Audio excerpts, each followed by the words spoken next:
E no caso do Gilson Machado, mais uma vez, parece Fishing Expedition, né? Quer dizer... Bom, é até difícil comentar questões jurídicas no nosso país, né? Ainda bem que temos sempre convidados aí, especialistas na área, apesar do que não estamos falando de direito faz tempo, estamos falando de política. O Felipe Martins, inclusive, ele também teve a família toda ameaçada, inclusive a avó dele. Se fôssemos um Estado de Direito, a delação do Mauro Cid teria que ser anulada e não rescindida. E tudo que ele falou até agora nas 11 versões, declarado ilícito por derivação, não podendo ser utilizado contra ninguém. Um dos maiores escândalos da história recente do Brasil acaba de ganhar um novo e perturbador capítulo.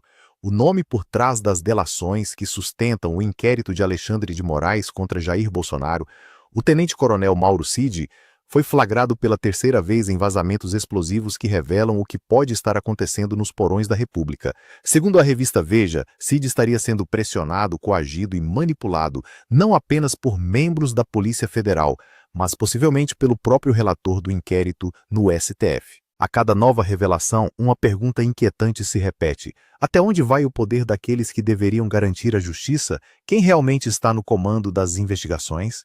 Neste vídeo, os bastidores obscuros vêm à tona com análises precisas e indignadas de Ana Paula Henkel, Luiz Ernesto Lacombe, Rodrigo Constantino e do advogado Jeffrey Schickini, que expõem os detalhes sombrios que a grande mídia tenta esconder a qualquer custo. Prepare-se para ouvir o que ninguém teve coragem de dizer, o que está por trás das delações, quem está manipulando o jogo e por que querem calar Mauro Cid. Fique até o fim, porque a verdade que será revelada aqui pode mudar tudo do que você pensa sobre o sistema de justiça no Brasil. Ana, a delação do Mauro Cid, Jeffrey Schickini vai trazer aí todas as questões, mas ela, desde o início, a gente diz isso, né? Diante daquilo que vimos das audiências para o fechamento do acordo de delação, ele foi ali coagido, torturado, pressionado, aquilo Schickini vai explicar depois, mas aquilo por si só, no entender de um leigo como eu, já poderia provocar a anulação da delação. Agora, essa questão que foi trazida nos interrogatórios pelo advogado, por um dos advogados do Bolsonaro, quer dizer, usou ali uma rede social com a mesma história, com a mesma questão daqueles áudios, né, que ele mandou para um amigo, vazados também pela Veja, dizendo a mesma história, que foi coagido, que havia uma narrativa, que precisava corroborar, aceitar aquilo que estava sendo passado como narrativa. E no caso do Gilson Machado, mais uma vez, parece Fishing Expedition, né? Quer dizer, apreenderam ali, acho que celulares e equipamentos do Gilson Machado, porque houve mandado de busca e apreensão contra ele, e aí agora vão fuçar aí tudo e mais um pouco, né, Ana? Exato, Lacombe, a tal da Fishing Expedition, que na verdade foi o que aconteceu com o celular do próprio Mauro Cid. Começou com a história do cartão de vacina do presidente Bolsonaro, o que já foi uma aberração, porque o presidente Bolsonaro sempre disse o tempo todo que ele não havia tomado a vacina. Inclusive, teve uma reunião na ONU que muita gente fez chacota, porque os restaurantes não estavam deixando o presidente Bolsonaro entrar nos restaurantes sem a comprovação da vacinação. E aí uma foto viralizou com o presidente Bolsonaro comendo pizza, assim, né, na calçada, bem estilo Nova York mesmo, as pessoas fazem isso, ali com seus assessores e agentes, né, e seguranças e tal. Então, ele sempre disse, eu nunca tomei a vacina, eu tive Covid, o meu nível de anticorpos está altíssimo e eu não tomei a vacina. No entanto, mesmo assim, seguiram com, desculpa o meu francês, com a palhaçada do cartão de vacinação do presidente Bolsonaro, e tudo isso começou com esse maldito Fishing Expedition no telefone do Cid. E dali eles abriram, não vou nem falar um leque, porque o leque, quando você abre, tem começo e tem fim. Eles abriram um buraco negro. Simplesmente começaram a enfiar tudo e todos ali dentro. Felipe Martins, Braga Neto, Freire Gomes e todo presidente Bolsonaro, agora Eduardo Bolsonaro, está todo mundo ali dentro. E, no entanto, eu até queria jogar para o doutor Chiquini, doutor não consigo, tá? Vai ficar doutor mesmo, é nosso amigo, mas eu não consigo tirar o doutor. O que acontece depois de tudo isso que nós vimos, em relação a...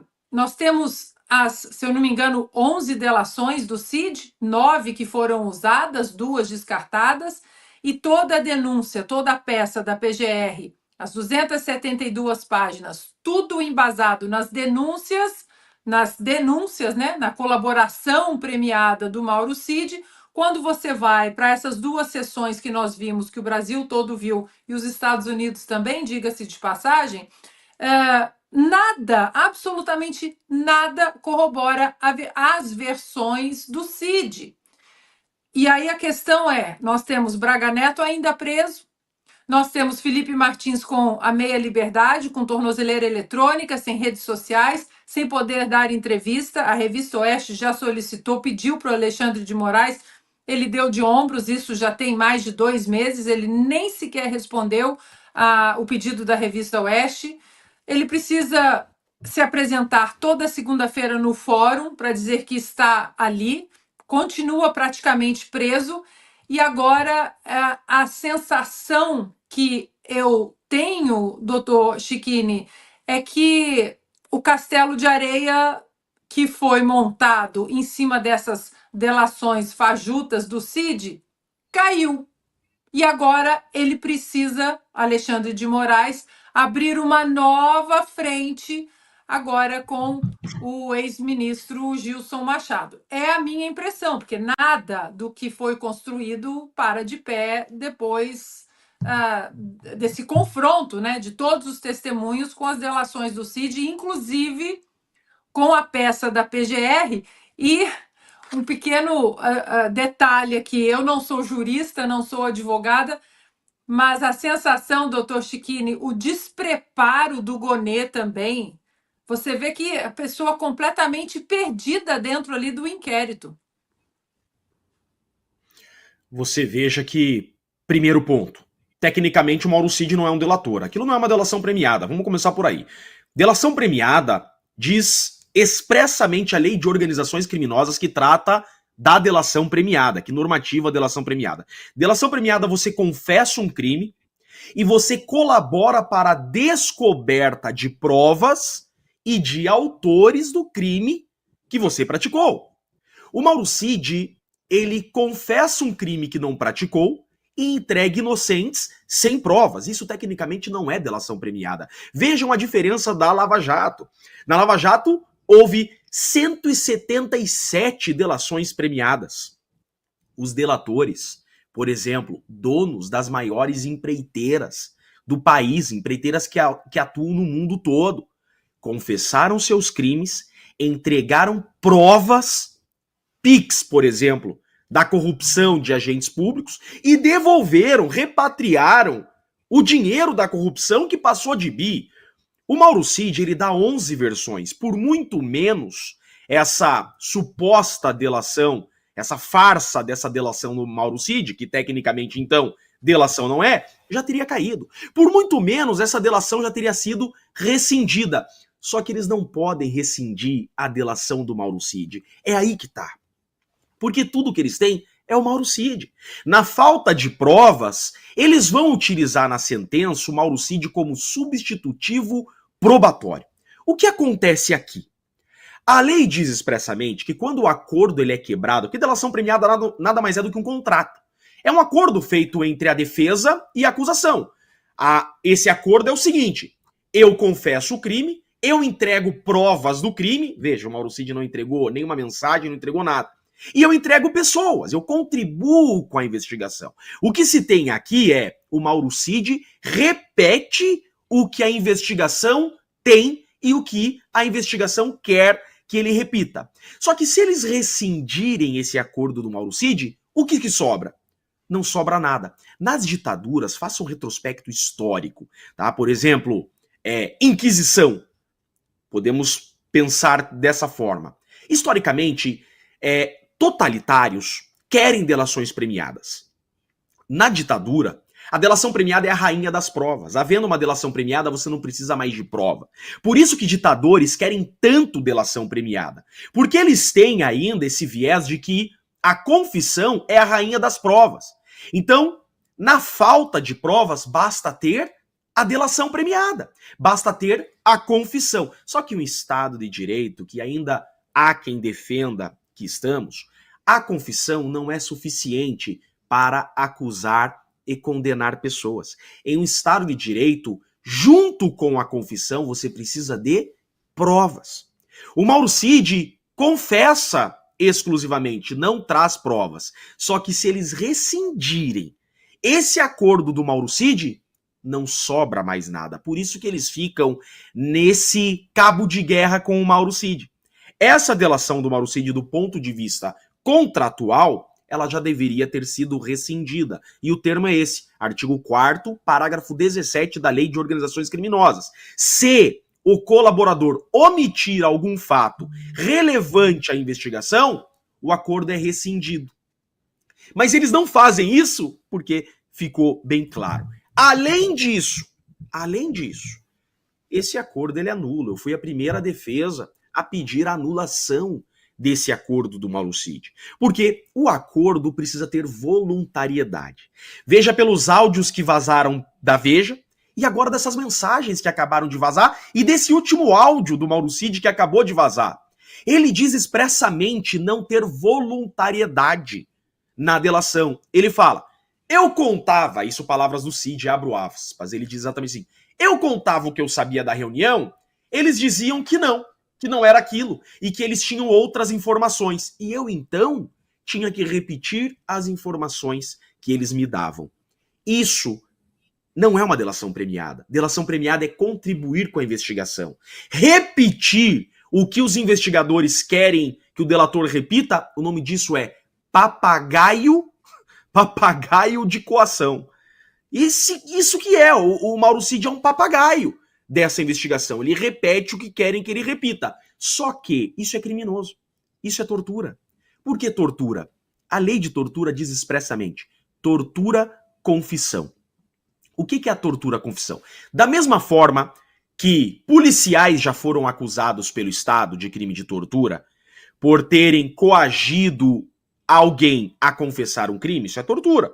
Então, por exemplo, eu vou prender a sua mulher se você não confessar o crime. Tortura. Tortura-confissão. É exatamente o que o Cid está sofrendo. O Cid está confessando crimes que não praticou, sem voluntariedade, porque os fatos que ele repete são fatos que são soprados no seu ouvido, mediante coação de ter sua filha de 18 anos, sua mulher e seu pai idoso presos. Então não há voluntariedade, ele não fala o que ele sabe, e há coação, porque senão ele volta para a prisão e sua família também vai presa. Então veja, isso tecnicamente não é uma delação e no ordenamento jurídico brasileiro constitui crime. Ou seja, onde eu queria chegar, agora eu cheguei ao ponto central. Fazendo essa união, nós temos aqui uma prova ilícita. Então o acordo do Mauro Cid não tem que ser rescindido, ele tem que ser anulado. Qual a diferença? Se o acordo é rescindido por culpa do delator, então o delator, ele omite informações relevantes. Então vai lá e esse acordo é rescindido. Tudo o que ele falou permanece válido, inclusive contra terceiros. Nesse caso do Cid, não é caso de rescisão, é caso de anulação, porque a prova é ilícita. Como o Mauro Cid está sendo vítima de coação e de tortura, tudo que sai da boca do Mauro Cid é ilícito por derivação. É aquilo que a doutrina chama de teoria dos frutos da árvore envenenada. A árvore está contaminada. Tudo que sai dessa árvore está contaminado. O Mauro Cid está contaminado por uma coação e por uma tortura. Tudo que sai da boca dele está contaminado. Então, o que deve haver aqui, se morássemos na Suíça, se fôssemos o mundo ideal, se fôssemos um Estado de Direito, a delação do Mauro Cid teria que ser anulada e não rescindida. E tudo que ele falou até agora nas 11 versões, declarado ilícito por derivação, não podendo ser utilizado contra ninguém. Posso fazer E uma primeiro pergunta, superchat. Kombi? Claro, Ana. Deixa eu só ler então esse superchat que tem a ver. Tá. Ó, Maurício Fernandes da Silva. Cid foi treinado e é forças especiais, mas Felipe Martins que mostrou capacidade de não ceder. Nosso exército só decepciona. Vai, Ana. O Felipe Martins, inclusive, ele também teve a família toda ameaçada, inclusive a avó dele, tá? Que isso eu sei. Então, seguiu ali 6 meses preso, ficou 10 dias numa solitária, ele foi trocado de prisão no meio da noite, 2 horas da manhã, acordado de sopetão, vamos sair, vamos trocar. E o Felipe ele teve, inclusive, a capacidade de avisar a esposa, a Annelise, que, olha, prepare-se, prepare a nossa família, porque se eu tiver que ficar na prisão 1 ano, 2 anos, 3 anos, eu vou ficar, mas eu não vou inventar o que eles querem ouvir. E assim a gente sabe muito bem o que aconteceu. Bom, é até difícil comentar questões jurídicas no nosso país, né? Ainda bem que temos sempre convidados aí, especialistas na área, apesar do que não estamos falando de direito faz tempo. Estamos falando de política. Na verdade, de politicagem, de perseguição política, de estado de exceção. E essa semana foi rica nisso, né? Nós vimos aí coisas bizarras acontecendo. Primeiro naquele interrogatório farsesco, que eu não posso deixar de notar. Eu não achei adequada a postura do ex-presidente Bolsonaro. É difícil demais imaginar estar na pele dele, que é o alvo prioritário dessa perseguição, que já vem fazendo muitos alvos. Mas eu não acho que era um momento de piada, de convidar o Alexandre de Moraes para ser vice na chapa. Eu sei que isso, de alguma forma, é uma ironia para mostrar que ele é um agente político, mas, por outro lado, coloca ele em lentes mais humanas. E tem que lembrar ali que ele é um carrasco. Tem que lembrar que ele é um ditador, né? Então, eu não consigo imaginar o Donald Trump fazendo isso e não achei a postura adequada, digamos assim. Mas o principal não é isso. O principal é que o presidente Bolsonaro colocou seus pontos, mostrou que é alvo de uma perseguição, que não tem substância, e logo depois veio na reportagem da Veja os áudios mostrando que o Mauro Cid fez a colaboração dele sob coação, e todo mundo já tinha visto isso. Inclusive quando Alexandre de Moraes ameaça prender ele, a filha, o pai, a família toda, né? Então, é uma delação, uma colaboração que não pode ficar de pé, mas o sistema não liga para isso, porque usa como um pretexto para perseguir Bolsonaro e seus aliados próximos. O grau de sadismo do Alexandre de Moraes, por exemplo, ao perguntar antes, por protocolo, se fulano já foi preso e tudo, o general Braga Neto tem que responder que está preso, e ele fala, eu sei, fui eu que decretei a prisão. Isso mostra que estamos lidando com alguém com pitadas fortes de psicopatia, né? Que quer humilhar os seus alvos. Além desse interrogatório ridículo e da questão da colaboração do Mauro Cid, tivemos a prisão do Gilson Machado, que foi revogada logo depois, mas cheia de cautelares, né? Que é uma nova forma de phishing expedition, de ter acesso ao telefone dele, ele que é próximo do presidente Bolsonaro, para ver se consegue encavucar alguma coisa extra ali, né? Porque o pretexto é ridículo, que ele foi pedir um visto, passaporte português para o Mauro Cid, quer dizer, o negócio vai ficando ridículo, né? E isso justifica uma preventiva. Então, nós estamos na seara, repito, da perseguição política faz tempo.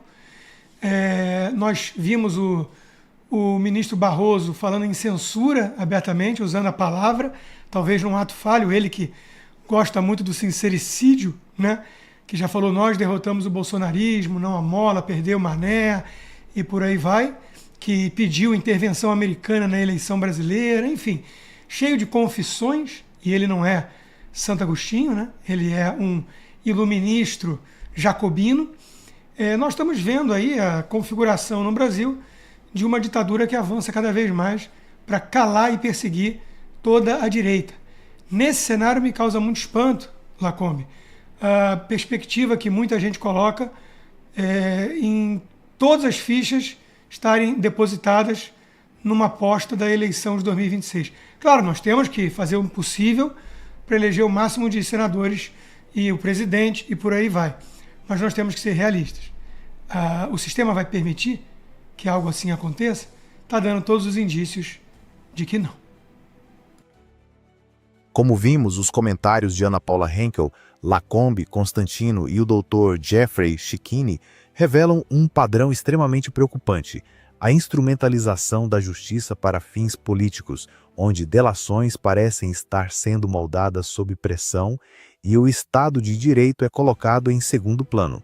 Fica aqui a minha consideração. Não há democracia sem liberdade e não há justiça com coação. O que está em jogo não é apenas o destino de um ex-presidente, mas os pilares do nosso país. Se você acredita nesse trabalho e quiser ajudar a manter esse canal ativo, qualquer contribuição é muito bem-vinda. Está aí na tela a nossa chave Pix e eu sou Victor Moreira do canal Endireitei.